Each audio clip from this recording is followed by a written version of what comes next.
A América Latina se comove com acontecimentos inexplicáveis que geram intriga, medo, desconfiança, mas, sobretudo, espanto.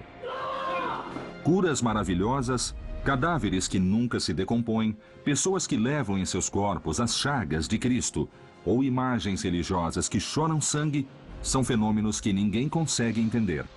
Apesar da ciência ter avançado e continuar avançando no novo século, esses eventos que muitos chamam de milagres parecem não ter uma explicação lógica ou racional. Cada milagre mobiliza emocionalmente milhares de pessoas que se deixam dominar por suas paixões, modificam seu modo de viver e até perdem a razão por completo. As chagas são um trato entre Deus e eu. O que vou fazer é uma cirurgia astral em seu olho. Fazem um rito de purificação e para todos eles são águas medicinais. Se vê e se sente, meu Pai está presente. E eu tive uma visão de Nossa Senhora Aparecida falando que estava bem, uma luz que eu ia sair bem dessa. Quem não quer correr para o colo da mãe no momento de dificuldade? O que eu estou fazendo é muito pouco que ela fez por mim, pela minha filha. Que segredos há por trás desses fenômenos? Como são escolhidos os transmissores e os depositários de um milagre? São, como muitos fiéis sustentam, sinais divinos ou simplesmente consequências de autossugestão originada na fé? Decifrando milagres. Juan Del Bosque faz uma afirmação difícil de acreditar. Ele garante que um anjo deu a ele poderes de cura em 1978. Desde esse momento, sua fama foi aumentando em todo o México e milhares de pessoas já o visitaram para pedir milagres. Existem realmente pessoas capazes de realizar curas milagrosas ou todos os curandeiros serão grandes embusteiros que manipulam os fiéis para obter vantagens econômicas? É algo tão pessoal, tão íntimo, como se fosse um trato entre Jesus e eu. As chagas são feridas que aparecem de maneira espontânea em pessoas profundamente religiosas. Segundo o cristianismo tradicional, essas marcas representam as 5 chagas de Cristo durante o Calvário. Podem se apresentar nas mãos, nos pés, no lado do corpo, no ombro e no rosto. A Igreja Católica considera santos quem traz essas feridas. O padre Guido Mazzotta é integrante da Congregação para as Causas dos Santos, entidade do Vaticano que analisa a veracidade das chagas que as pessoas dizem possuir. Os estigmas são fenômenos que se verificam nas pessoas por um dom exclusivo de Deus e são sinais do amor e da benevolência de Deus para com seus amigos mais íntimos. Especialistas desconfiam das aparições de possíveis estigmatizados. As dúvidas se multiplicam. Os céticos desconfiam da origem divina dessas marcas e acreditam que sejam auto-infligidas. Mas será que Juan Del Bosque é capaz de ferir a si mesmo para obter reconhecimento público? Não sabemos o que acontece quando essa pessoa está só. Portanto, podemos muito bem pensar que a pessoa pode ferir a si mesma em diferentes circunstâncias e com diferentes propósitos. Não importa se as pessoas acreditam ou não conseguem crer. Através da imposição de mãos, Juan Del Bosque garante que transmite o poder divino que Deus lhe concedeu para curar os enfermos. Será possível que uma pessoa, através de suas mãos, possa conseguir o que a ciência não consegue pelos métodos mais avançados? Existem evidências comprováveis de curas milagrosas? Sempre haverá pessoas que fazem o papel de intermediárias, o papel de meio para fazer valer ou tornar presente a intervenção divina. O que faço é baixar uma energia vital e curativa divina. Essa é uma energia prânica, energia de Deus, que dosada através de minhas mãos, pode chegar ao paciente. Por que acreditaríamos no que Juan Del Bosque diz? Ele garante que sente a energia que passa através de seu corpo. Há pessoas que têm a sensibilidade para provocar certo bem-estar nas pessoas que sofrem de certas enfermidades. O relato de Juan Del Bosque parece incrível para a razão. Pelo que ele conta, em 1978, recebeu a visita de um anjo que lhe deu o dom da cura. Que provas Juan Del Bosque tem para afirmar isso? Poderia ser resultado de uma alucinação? Para o judaísmo, o islamismo e o catolicismo, os anjos agem como servidores de Deus. São seres imateriais que transmitem mensagens divinas. Em um bar de Nova Orleans, Estados Unidos, Juan Del Bosque conta que de repente se apresentou a ele o arcanjo Rafael. A primeira vez que tive um encontro com o arcanjo Rafael, ele se apresentou a mim como uma pessoa normal. Chegou, de repente, uma pessoa vestida de roupa escura e começou a falar com ele. Conforme ele relata, essa pessoa o teria informado de que ele estava destinado a uma missão especial, enquanto lhe fazia o sinal da cruz nas mãos e lhe dava um terço. Ele uniu minhas mãos e disse: "Você tem o dom de poder curar." Em seu relato, Juan diz que se sentiu desorientado e que quando quis fazer algumas perguntas, a imagem do arcanjo já havia desaparecido. E daí ele disse assim: "E a pessoa que estava aqui agora mesmo, onde está?" E o garçom disse: "Você ficou absolutamente sozinho. Todo o tempo não tinha ninguém ao seu lado." Juan Del Bosque diz que a partir desse momento adquiriu o poder de curar as pessoas. No entanto, ele enfrentaria outros fenômenos ainda mais estranhos e misteriosos. Águas Milagrosas de Chalma.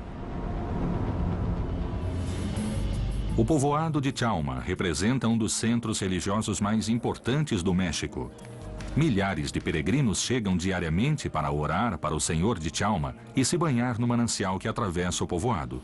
Os fiéis asseguram que a água tem propriedades milagrosas. Eles fazem um rito de purificação e para eles são águas medicinais. A água desempenha um papel fundamental em numerosas crenças. Para o cristianismo, está associada ao batismo, cerimônia que todos os fiéis devem realizar para serem admitidos como membros da igreja. Na religião islâmica, a água tem função purificadora. Os muçulmanos devem se assear antes de tocar o Corão. Para o judaísmo, é um elemento que purifica e rejuvenesce. Suas faculdades místicas se expressam no mikveh, banho ritual para homens e mulheres. Se uma pessoa analisa quimicamente a água de Lourdes ou a água de Tlacote, vai perceber que é água comum e corrente. Para chegar às águas milagrosas de Chalma, os peregrinos fazem um grande esforço físico. Davi Moreno teve um grave acidente de moto e prometeu ao Senhor Chalma que, caso lhe salvasse a vida, ele o visitaria assim que saísse do hospital. Eu fiquei em estado de coma, mas graças a Deus eu recebi o milagre de ainda estar com vida. Davi ainda não está totalmente curado, mas, desobedecendo a conselhos médicos, fez uma caminhada de 5 dias para cumprir sua promessa. Por que uma pessoa que esteve à beira da morte arriscaria a saúde dessa maneira? Em muitos casos, as religiões comportam muitas práticas de sofrimento, de tormento. Essa gente pede o que sabe que o Senhor vai conceder. Uma parada fundamental para os peregrinos é o cipreste do Brejo, uma árvore centenária junto à nascente de uma fonte de águas cristalinas. Os crentes se banham nelas porque lhe atribuem qualidades curativas. Essa é a devoção deles. É um hábito. A cada ano eles vêm e entram na água. E não adoecem porque a água não é ruim. Eu creio que não é somente a água que está curando. Aqui entramos no campo espiritual, no qual há muitas coisas que não podem ser comprovadas e por isso mesmo se chamam espirituais. Nos sentamos, nos molhamos com a água, porque às vezes as doenças saram sozinhas. Essa é a nossa fé. E é pela fé que temos, nós podemos até dizer que vamos adoecer, mas não. A fé nos faz vir e nos banharmos. O que leva uma pessoa a crer que uma fonte tenha poderes divinos? Quando chegarmos ao santuário, vamos colocá-la na água benta e ver o que acontece. Vamos ver se o milagre acontece. O milagre de ficar bem, de continuar a caminhar. Pode alguém acreditar que a água cristalina terminará de curar sua ferida? Mas ainda falta um trecho grande para Davi completar sua peregrinação. Poderá ele cumprir sua promessa ou complicará ainda mais sua saúde?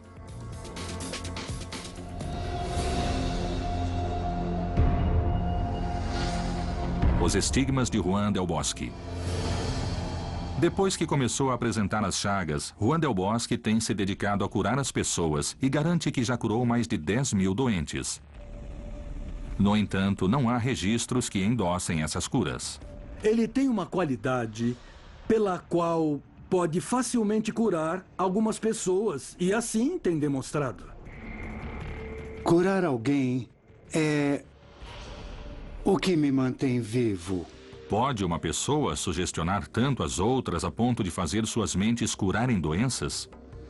Na história sempre houve a figura do curandeiro, do ser humano com poderes sobrenaturais.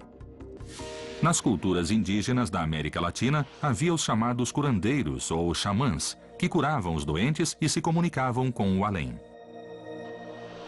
Será possível comprovar se alguém cura de verdade ou é um simples manipulador? Minha vida está dedicada ao trabalho de Deus, em servir ao próximo, curando suas enfermidades físicas e espirituais. Os curandeiros são estudados há muitos anos por vários acadêmicos da América Latina. O sociólogo Felipe Gaitán se especializou no estudo desses fenômenos. Há quem faça isso de maneira genuína, há quem faça isso de maneira abusiva. É difícil a pessoa que espera um milagre diferenciar. Há muitos magos, muitos feiticeiros, mas são falsos profetas. E podem, em aparência, curar uma pessoa, mas trata-se de uma cura aparente, não definitiva, não real. Muitas pessoas garantem ter sido curadas por Juan Del Bosque de doenças terminais. Henrique Garcia foi internado com perfuração intestinal. Sua saúde estava muito deteriorada. Ele estava em terapia intensiva e se debatia entre a vida e a morte. Apresentaram Juan Del Bosque à irmã de Henrique Garcia como última alternativa diante da impotência dos médicos. Eu perguntei o que ele fazia e ele me disse que curava com os anjos. Juan deu a ela indicações do que devia fazer para salvar a vida do irmão. Disse que teria de impor uma das mãos na cabeça dele e outra no coração. O meu irmão abriu os olhos, os alarmes dispararam e os médicos não explicavam por que ele estava vivo. De quando estive em coma, eu só consigo me lembrar de algumas coisas, como, por exemplo, lampejos do que aconteceu. Eu ainda não vi morrer nenhum paciente. Nenhum paciente que eu tenha atendido morreu até hoje. Sinto que eu sou um milagre, porque eu já não contava voltar a viver outra vez. Que explicação existe para estas curas milagrosas? As chagas seriam capazes de gerar uma autossugestão tal que a pessoa acredite ter poderes sobrenaturais? Eu disse, meu Deus, dê-me essa dor para tirar, em parte, tudo o que você padeceu. Pela primeira vez, Juan vai fazer uma série de exames científicos para analisar a veracidade de seus estigmas. Haverá alguma forma de provar que realmente sejam, como ele considera, de origem divina? Decifrando Milagres. Decifrando Milagres. A 95 quilômetros da cidade do México se situa o povoado de Chalma, conhecido por seu santuário e suas águas milagrosas. Diz a lenda que em 1537, 2 frades agostinianos que evangelizavam a região descobriram que em uma caverna veneravam um deus pagão. No terceiro dia voltaram e viram com surpresa que no lugar do ídolo havia uma imagem do Senhor de Chalma. Chalma significa lugar de sacrifícios. e era um lugar onde se ofereciam holocaustos ou sacrifícios humanos. Os sacrifícios eram uma prática comum na cultura pré-hispânica. Evidências arqueológicas apontam registros de sacrifícios humanos feitos pelos povos maia e asteca. Eram feitos fundamentalmente para agradar seus deuses, e o costume foi condenado pelos europeus quando chegaram à América. A Igreja Católica chegou com uma coisa estranha. É uma modalidade colonizadora de evangelização, mas colonizadora, como se diz, e conquista espiritual ao mesmo tempo. Esses são chilenos. Eles vieram para dançar para o Senhor de Chalma. Viemos oferecer uma prova de nossa fé, mostrar o que temos e do que precisamos e que é o nosso Cristo, o Senhor de Chalma. Os chinelos representam os indígenas que riram dos espanhóis e dos crioulos por meio de uma dança em que se disfarçavam. Recebi vários milagres do Senhor de Chalma. Tenho uma filha que nasceu com cartilagens, não eram ossos. Pedi ao Senhor de Chalma e... veja, ela está dançando conosco. Isso é uma coisa que eu considero um milagre, porque pedimos com fé e aconteceu.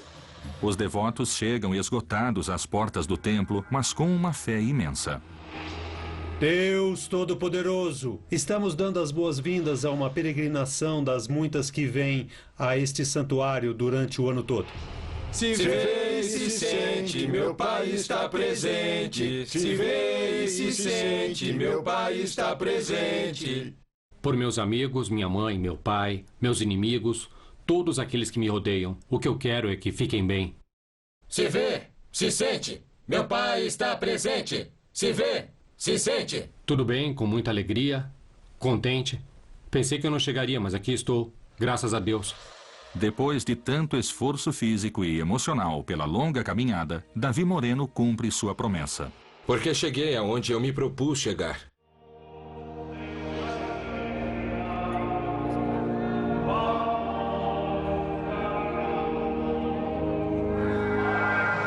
A peregrinação para os fiéis é uma redescoberta dos testemunhos da fé, mas também é se confiar à proteção dos santos, da Virgem, de Nossa Senhora, que se venera em determinado lugar. Os peregrinos, além de professar sua fé no Senhor de Chalma, se banham e bebem as águas do manancial, já que o mito assegura que são milagrosas. Eu tinha um problema no coração e entrei na água toda vestida e melhorei bastante. Me senti muito bem. E por isso eu venho todos os anos. Já faz 10 ou 12 anos que eu venho aqui. Existem águas naturais muito ricas em sais minerais com alto valor terapêutico. Podem ajudar a fortalecer os ossos e também agem como calmante e energizador natural. A água de Chalma encerra muitos mistérios e seus fiéis creem que cure doenças de extrema gravidade. Mas ela tem mesmo alguma dessas características químicas? A água sempre terá de ser considerada como uma mediação, um meio através do qual Deus manifesta seu poder curativo. A água é boa, então, não sei. Eles se lavam com muita fé e bebem também. Para revelar a composição química da água de Chalma, a doutora Verônica Luna Mondragon analisará uma amostra em laboratório. Poderá a ciência demonstrar se a água é realmente milagrosa?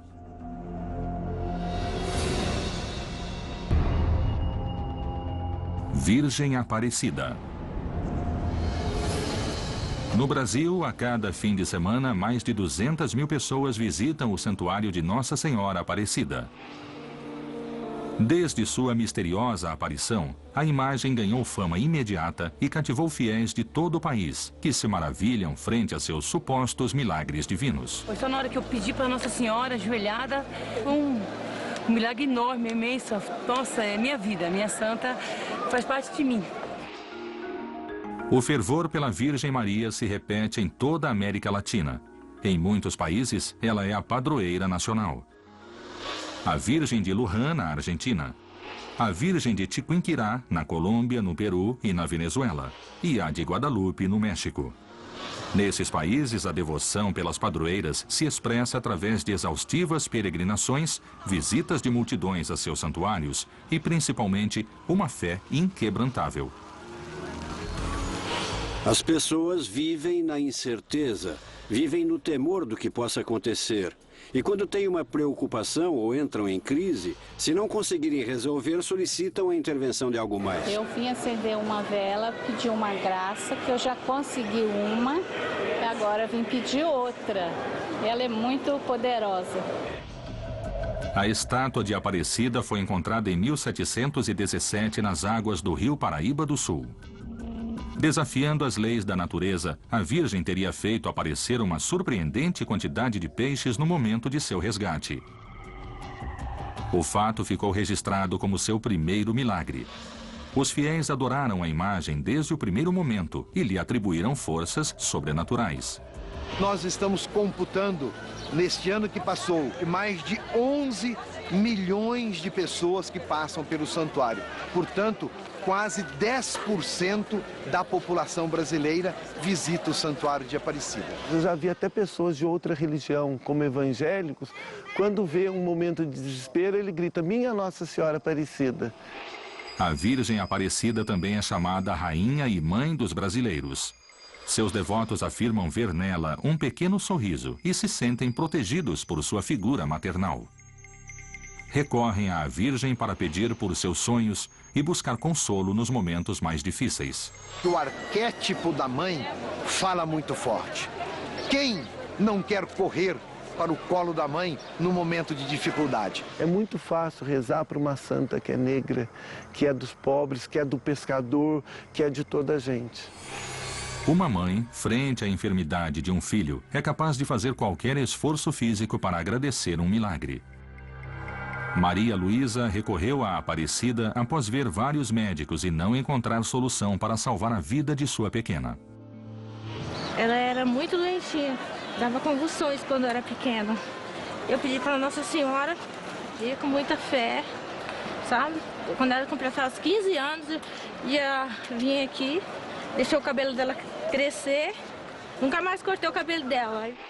Desde seu nascimento, Rafaela começou a sofrer convulsões. A mãe recorreu a vários profissionais, mas os diagnósticos médicos não eram muito alentadores, apesar de todos acharem que ela sofria de epilepsia, um transtorno neurológico que predispõe o organismo a provocar convulsões recorrentes. Recém-nascida, frágil e indefesa, a vida de Rafaela corria sério perigo.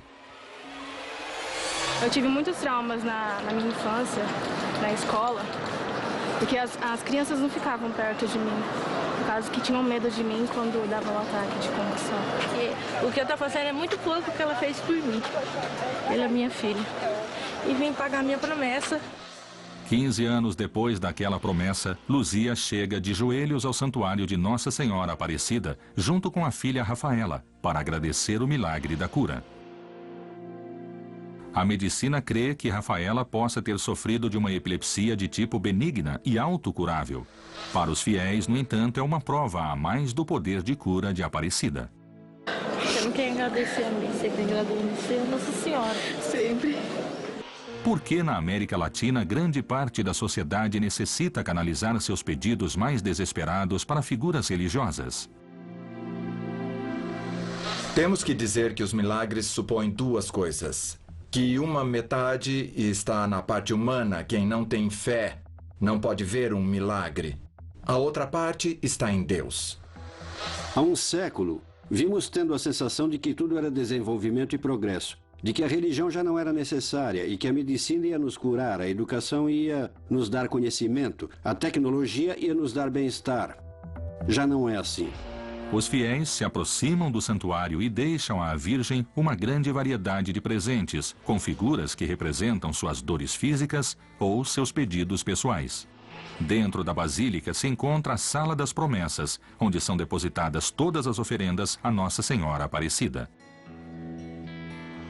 Eu adoeci, fui dormir boa e acordei doente dessa perna, né? Passei 3 meses sem andar. Aí tinha promessa de Nossa Senhora Aparecida, se eu sarasse, eu vim aqui deixar a minha perna aqui. Agora estou andando. Tudo que acontece assim na nossa vida, que a gente pede para Deus, a gente acaba pedindo para Nossa Senhora Aparecida e a gente vai pagar a promessa aqui. Os céticos desconfiam sempre desse tipo de fenômeno e o relacionam com a necessidade de crer que alguns fiéis têm.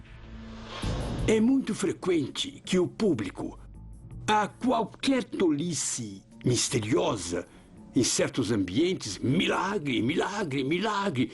Qualquer tolice é milagre. Não é milagre, é tolice, é uma emoção, um contágio psíquico. A história de Aparecida há algo de muito singular, que é a simplicidade. Tudo que é de Deus é muito simples. E aqui Deus se manifestou numa imagenzinha pequena, quebrada. Os fiéis falam de curas inexplicáveis, apesar de também garantirem que a Aparecida influi nas mudanças climáticas que ocorrem no Brasil. É possível que essa imagem possa mexer nas leis da natureza? Até onde pode chegar seu poder?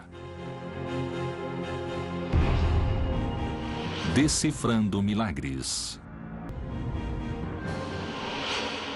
No Brasil, ano após ano, cada vez mais devotos vão até o santuário de Nossa Senhora Aparecida para pedir algum milagre. Acredita-se que 10% da população brasileira sejam fiéis a essa Virgem. Em 2001 eu sofri um acidente de moto e eu tive uma visão de Nossa Senhora Aparecida. E a única coisa que eu me lembro desse momento foi a imagem dela, falando que estava bem, uma luz que eu ia sair bem dessa.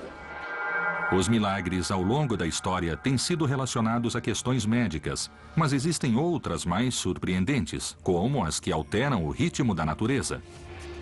Jesus Cristo teria acalmado tempestades, caminhado sobre a água e multiplicado peixes. Maomé, por sua parte, teria fragmentado a lua em dois com um só movimento do dedo indicador. Segundo a tradição religiosa do Brasil, a Virgem Aparecida foi associada a modificações do ciclo do rio Paraíba do Sul. Que poder podem exercer essas figuras sobre o equilíbrio natural do planeta? Milagres são aquelas coisas que acontecem contra o que é normal, que vão além do que são as leis da natureza, dos prognósticos médicos. O rio Paraíba do Sul tem 1.120 quilômetros de comprimento e corre desde São Paulo até o Rio de Janeiro. A estátua de Nossa Senhora Aparecida foi encontrada por alguns pescadores na altura de Porto Itaguaçu, onde jogaram suas redes e descobriram o corpo da Virgem. 7 metros adiante, pescaram a cabeça.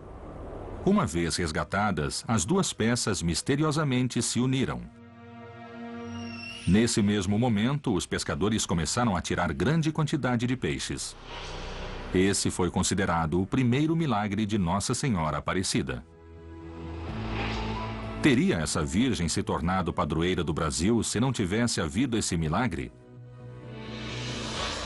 Durante o século XVIII, o rio Paraíba do Sul não apresentava problemas de contaminação. Suas margens não estavam ocupadas e a pesca não era intensiva. Essas condições garantiam o equilíbrio ecológico do rio e a quantidade de peixes não variava abruptamente. Dificilmente você vai encontrar num período de tempo tão próximo que de um momento para o outro não havia peixe e passou a ter. Que haja eventos sobrenaturais só vem a corroborar que tudo que eu acreditei em minha vida não foi em vão. Na América Latina, a fé parece desconhecer os limites impostos pela ciência. A pessoa reza e catalisa na imagem de um santo todas as suas forças, as suas energias, a ponto de ser operado uma graça ou um milagre. O maior milagre de Aparecida é o milagre do renovar da esperança.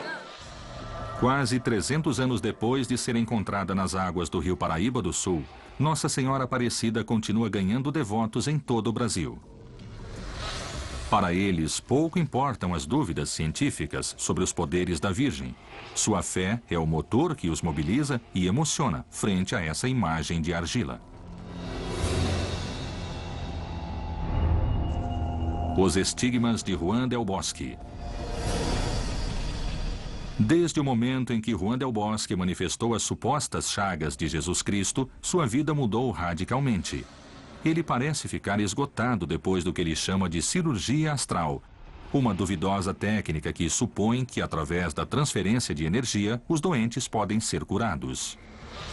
Em cada uma dessas sessões, os fiéis se entregam sem medir consequências, mesmo que essas práticas não sejam reconhecidas e sejam muito questionadas pela ciência. Lembremo-nos das palavras de Jesus. Deixe todos os seus bens, deixe sua esposa, seus filhos, sua família e me siga. A Igreja Católica já registrou muitos casos de estigmatizados. O padre Pio de Pietrelcina e Santa Rita também teriam recebido esses sinais até o fim de suas vidas. O caso mais conhecido é o de São Francisco de Assis, considerado o primeiro estigmatizado da história. Também existiram casos de falsos estigmas, como o de Madalena da Cruz, que terminou admitindo sua própria fraude. São Pio de Pietrelcina teve as chagas, mas não mostrava ninguém. Exceto se fossem cientistas que se apresentassem ou para um investigador da Santa Sé. Por obediência ao Papa, ele mostrava, senão não são coisas que se exibam. A cirurgiã Araceli Sandoval teve uma estranha doença no olho direito e os prognósticos de vários especialistas indicavam que perderia a visão se não recebesse um transplante de córnea. Enquanto esperava que aparecesse um doador, a irmã a levou a Juan del Bosque para que fizesse uma de suas sessões. Ele me disse, fiz uma cirurgia astral. Acho que com isso está saudável. A doutora Sandoval afirma que voltou a fazer exames com seu oftalmologista e recebeu uma notícia inesperada. Você está na fila para um transplante de córnea. O que foi que você fez? Onde a conseguiu? Então eu expliquei a ele que tinha ido a um curandeiro e aí estava o resultado. E ele disse, não tenho mais nada a fazer. Seu caso está encerrado. A doutora Katia Hopp analisará pela primeira vez as feridas de Juan del Bosque e comprovará se existe ou não algo milagroso. Poderão os exames médicos revelar o mistério? Águas milagrosas de Chalma. Em Chalma, milhares de peregrinos chegam à fonte para beber suas águas milagrosas. A tradição diz que depois de dançar, deve-se entrar na água fria para se purificar e curar as feridas. Eu te batizo em nome do Pai, do Filho e do Espírito Santo. Venho agradecer porque há um ano tive um acidente e ia perder a vida, mas eu tô aqui, né?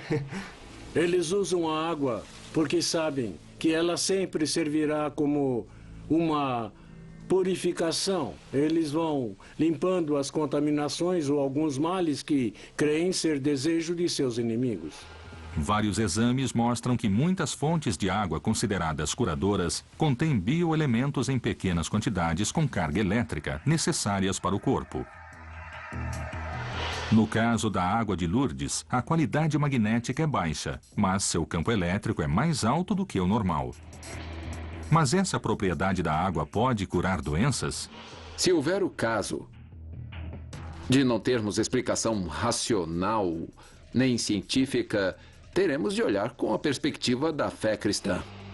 Exames científicos comprovaram que os banhos em água fria produzem a constrição dos vasos sanguíneos e diminuem a pressão nas articulações e músculos, criando uma sensação de relaxamento.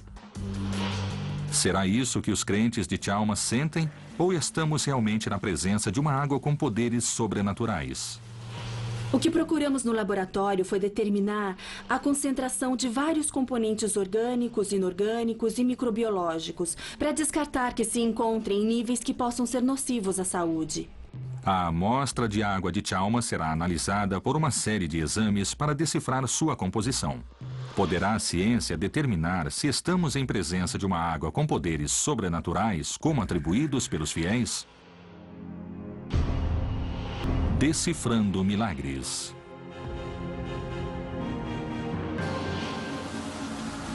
Chalma, México.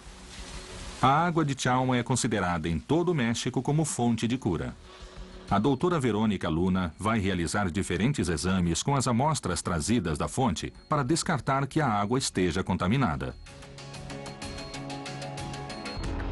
Realizei a determinação de organismos microbiológicos, como Escherichia coli. Fiz análise completa para fungos e leveduras. Procurei compostos orgânicos como fenóis, tolueno, benzeno, que podem ser cancerígenos ou mutagênicos. Os antigos gregos e romanos rendiam culto às fontes naturais de água, geralmente em honra a um deus ou uma deusa. O famoso manancial das termas romanas de Bath, no sudoeste da Grã-Bretanha, foi consagrado a Minerva, deusa da sabedoria e da guerra. Por que tantas civilizações adoram a água desde templos milenares e lhe atribuem qualidades milagrosas? Com os resultados obtidos, podemos concluir que a amostra d'água de Chalma se encontra dentro da normalidade mexicana. Quer dizer, está dentro de parâmetros normais. Você pode pedir e procurar saúde em muitas coisas, em muitos lugares, mas se não acreditar, está perdendo tempo. Como se terá originado a crença nas águas milagrosas de Chalma? Milhares de pessoas aparecem todos os anos para se banhar na fonte e testemunham curas inexplicáveis. As dúvidas sobre suas propriedades curativas persistem. No entanto, casos surpreendentes continuam surgindo. Os estigmas de Juan Del Bosque. Juan Del Bosque tem confiança total em sua imposição de mãos. Mas quando começou, ele mesmo duvidava de seus poderes como curador. Pensava que muitos de seus pacientes talvez se curassem devido à sugestão mental. Eu dizia, meu Deus, e se em vez de estar fazendo algum bem às pessoas, eu estiver provocando um dano maior? A sugestão, portanto, pode sim chegar a curar, porque é equivalente ao nível de crença que a pessoa tem. Essa pessoa pode crer ou se sugestionar na pessoa que vai curá-la, no meio que vai curá-la. Eu nunca recomendo que a pessoa deixe a medicação de seu tratamento médico normal. Juan Del Bosque não recomenda a seus pacientes que abandonem os tratamentos convencionais. Durante a cura, ele diz experimentar coisas muito diferentes ao que pode sentir ou ver um homem de ciência. Quando estou ali com o paciente, eu digo, meu Deus, e agora? Ele está morrendo. Mas então, vejo que os anjos começam a descer, na realidade, porque são eles que fazem a cura. Um dos casos que mais dúvidas nos deixa é o do engenheiro Martim Garro. Eu creio muito em milagres porque eu vivi um milagre. E sou uma pessoa que está aqui graças a um curandeiro e a Deus Nosso Senhor. Depois de ser operado 3 vezes por causa de uma hérnia intestinal, Martim Garro se submeteu a uma nova intervenção cirúrgica. Era uma operação simples, mas nada sairia como planejado. Meus pulmões pararam, entrei em coma e fiquei morto em vida durante 18 dias. Os médicos a cada dia, a cada visita diziam, não sei se ele vai chegar até a noite. Quando a ciência não tem respostas, as pessoas recorrem à fé para não perder as esperanças. Pode o desespero fazer com que alguém acredite no sobrenatural? Evidentemente, o desejo de que ele ficasse vivo e recuperasse a saúde era superior, é claro. Há essa parte consciente e racional que diz, ai, por favor, não me venha com aguinhas, nem com essas coisas de simpatias. Né? Você diz sim? Vá em frente, entre e faça o que tem que fazer. Juan Del Bosque empunhou o terço com força e fez o longo caminho até a UTI. Uma vez dentro, ele garante que aconteceram coisas estranhas. Os equipamentos começaram a apitar e começaram a emitir sons. E ninguém conseguia achar onde estava a falha. E então chegou um momento em que os equipamentos pararam. E então eu já comecei a fazer a terapia de imposição de mãos. E no 3º dia aconteceu o que a medicina não explica. Martim saiu da terapia intensiva. É possível que uma pessoa possa sugestionar um paciente em estado de coma profundo? E graças a Deus aqui estamos, dando fé a um milagre realmente. Ele não tem um anjo da guarda, tem um exército da guarda. Um exército de anjos. Todas as pessoas que creem ter sido curadas por Juan Del Bosque atribuem o poder de cura aos supostos estigmas que ele expõe. Mas agora é hora de a ciência analisar a verdadeira origem das marcas. Decifrando milagres.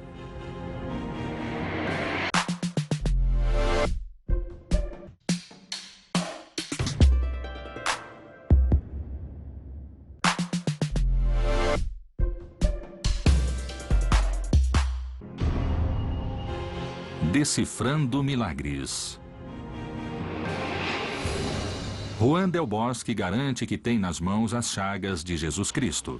Pela primeira vez, ele permitiu que as marcas fossem examinadas por um médico. A doutora Katia Hoppe levará a cabo uma exaustiva análise das chagas. Poderá a ciência determinar a origem das feridas? A mobilidade da sua mão diminuiu? Não, nunca. Ou a nunca. força na hora de segurar, assim? Não. Não. Sempre posso... Mas há uma posição que dói. São lesões que estão em fase de cicatrização, estão duras, parecem corresponder à pele, apesar de superficiais. A mim lembram certas queimaduras. A pele humana está composta por 3 camadas: a epiderme, a derme e a hipoderme. As queimaduras de tipo superficial podem chegar a afetar a camada externa em sua totalidade e a derme em sua parte superior. Forma-se uma escara firme e grossa e a cicatrização é lenta. Pode demorar mais de 35 dias para fechar completamente.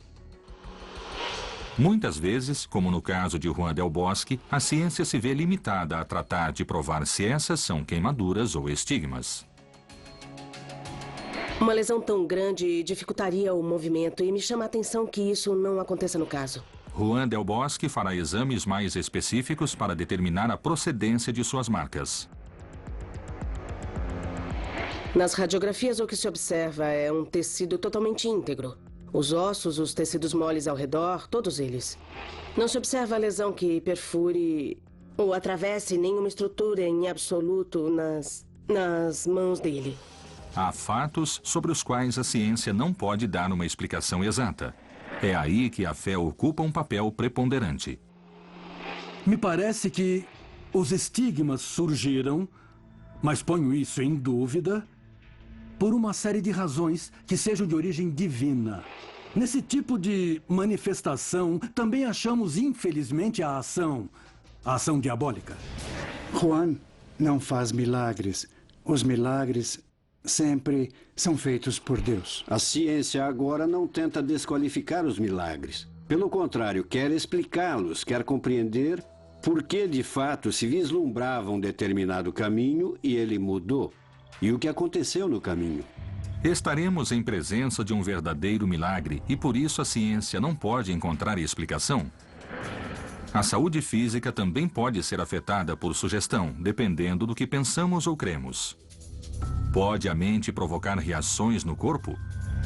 Os milagres muitas vezes querem ser validados pela ciência. A ciência pode até explicá-los, mas no fim serão sempre milagres e as pessoas continuarão a crer. O milagre responde à exigência humana de crer em algo superior, de crer em algo que não é necessariamente tangível.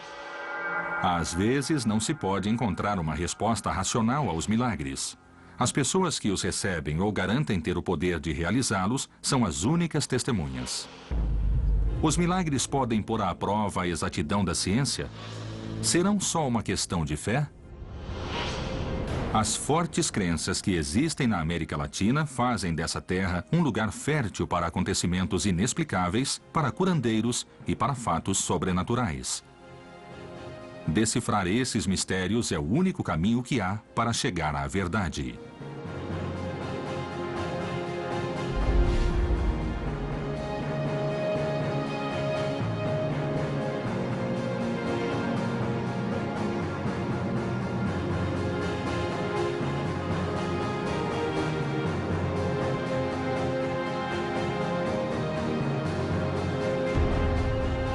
Decifrando milagres.